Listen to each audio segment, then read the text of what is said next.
ஜம்மு காஷ்மீரில் பயங்கரவாதிகள் நடத்திய திடீர் தாக்குதலில் வெளிநாட்டைச் சேர்ந்த 2 உட்பட 28 சுற்றுலா பயணிகள் உயிரிழந்திருப்பது பதற்றத்தை ஏற்படுத்தியுள்ளது.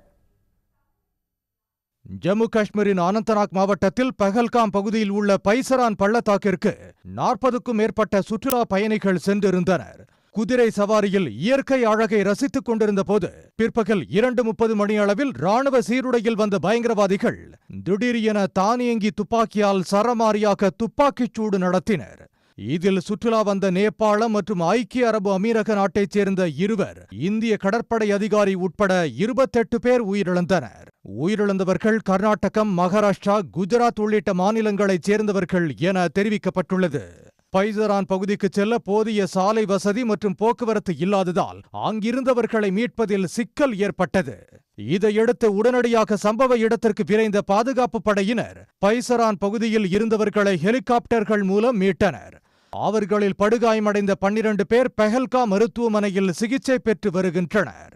தமிழ்நாட்டைச் சேர்ந்த டாக்டர் பரமேஸ்வரம், சந்துரு, பாலச்சந்திரா ஆகிய 3 சிகிச்சை அளிக்கப்படுகிறது. பயங்கரவாதிகள் 2 பேர் தானியங்கி துப்பாக்கியால் சுட்டதாகவும் அச்சத்தில் பலர் தப்பி ஓடியதாகவும் காயமடைந்தவர்கள் தெரிவித்தனர். पहलगाम में इस वक्त हूँ, परेशानी की हालत में हूँ। तो कितना बड़ा नुकसान है?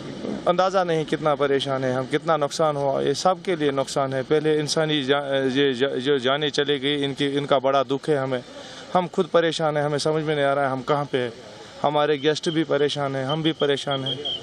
हाँ, तो गलत हुआ, ऐसा नहीं होना चाहिए था। गलत हुआ, बहुत गलत हुआ, ऐसा नहीं होना चाहिए।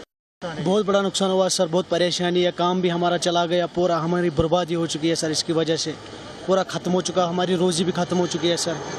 बस ये कहना चाहते हैं हमारे कुछ इंसाफ हो जाए। ऐसा नहीं होना चाहिए, बस ऐसा नहीं होना चाहिए। பயங்கரவாதிகளின் தாக்குதலை அடுத்து ஜம்மு காஷ்மீரில் பாதுகாப்பு பலப்படுத்தப்பட்டுள்ளது. இந்த தாக்குதலுக்கு லஷ்கர்-இ தொய்பாவின் துணை அமைப்பு பொறுப்பேற்றுள்ள நிலையில் துப்பாக்கிச்சூடு நடத்திய பயங்கரவாதிகளை தேடும் பணியில் ராணுவ வீரர்கள் ஈடுபட்டுள்ளனர். அனந்தநாக் மாவட்டத்தில் வாகனங்கள் தீவிர சோதனைக்கு உள்ளாக்கப்படுகின்றன. இதனிடையே ஸ்ரீநகருக்கு விரைந்த ஒன்றிய உள்துறை அமைச்சர் அமித்ஷா, துணைநிலை ஆளுநர் மனோஜ் சின்ஹா, முதலமைச்சர் உமர் அப்துல்லா ஆகியோருடன் ஆலோசனை நடத்தினார்.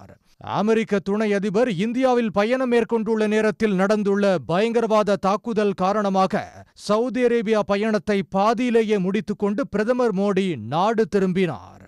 இன்று காலை பாதுகாப்புக்கான அமைச்சரவை குழுவின் பாதுகாப்பு சூழல் தொடர்பாக பிரதமர் மோடி ஆலோசனை நடத்துகிறார். இதனிடையே பயங்கரவாதிகளின் தாக்குதலை அடுத்து சென்னை, டெல்லி உள்ளிட்ட முக்கிய நகரங்களில் பாதுகாப்பு பலப்படுத்தப்பட்டுள்ளது. உடனுக்குடன் செய்திகளை தெரிந்து கொள்ள சன் நியூஸ் பெல் ஐகானை கிளிக் பண்ணுங்க.